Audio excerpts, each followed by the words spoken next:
তুমি আমাদের কাছে এসেছো প্রায়শ্চিত্ত করতে। প্রায়শ্চিত্ত? বিশ্বাস করুন মাসিমা, বিশ্বাস করুন মেসোমশাই, আমি আপনাদের অনেক ক্ষতি করেছি। বিশ্বাস করুন, আপনাদের বড় ছেলেকে আমি কুপথে চালিত করেছি, আপনাদের বড় বৌমাকে আমি বারাঙ্গনা সাজিয়েছি, আর আপনাদের আমি বাড়ি থেকে দাঁড়িয়েছি। এমনকি আপনাদের ছোট ছেলে কর্তব্যকে আমি গুলি করেছি।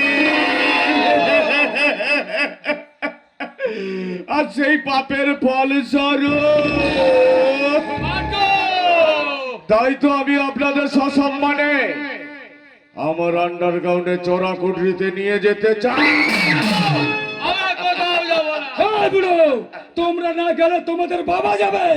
খবরদার, খবরদার বাবলা, তুই বাপ তুলে কথা বলবি না। মনে করিস না আমার বড় ছেলে আদর্শ তোদের পদানত হয়ে থাকলেও